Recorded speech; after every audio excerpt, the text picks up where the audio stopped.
लो भाई, मौलाना तौसीफ रजा की postmortem report आ चुकी है और इस रिपोर्ट के आने के बाद जिस हत्या को अभी तक पुलिस ये बता रही थी कि ये एक सुसाइड है, पोस्टमार्टम रिपोर्ट के आने के बाद सब क्लियर हो गया है। उनकी जानबूझकर मॉब लिंचिंग की गई है। उनके सर में लगभग एक 5 सेंटीमीटर और 1 से लेकर 2 सेंटीमीटर तक की गहरी चोटें पाई गई हैं और ये इतनी गहरी चोटें हैं कि ये दिमाग के अंदर तक पहुंच गई हैं और एक उनके बाजू की हड्डी भी टूटी है और उनके शरीर पर चोट के निशान भी आए हैं।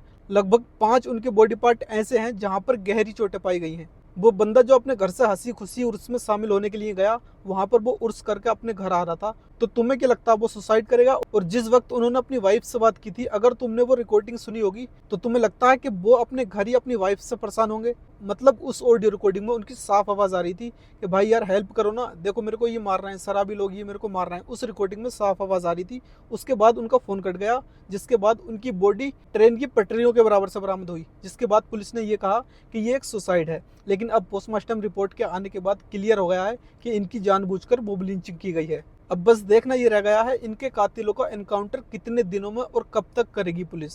और ऐसे लोगों का एनकाउंटर होना बहुत जरूरी है, क्योंकि अगर इनके अब एनकाउंटर नहीं होंगे तो ये आगे चल के और किसी की भी जान लेंगे। क्योंकि इन जैसे लोगों के लिए सिर्फ पैसा मायने रखता है, किसी इंसान की जान या कोई इंसान नहीं। अब भाई अपील सिर्फ इतनी सी है कि जिस स्टेशन से वो ट्रेन में बैठे थे और जहां उनकी हत्या हुई और जहां उनको ट्रेन से बाहर फेंका गया, उस बीच के सारे रेलवे स्टेशन के सीसीटीवी चेक किए जाएं और उन आरोपियों की बड़ी ही बारीकी से जांच करके उन आरोपियों को एनकाउंटर किया जाए। Justice for Tauseef Raza.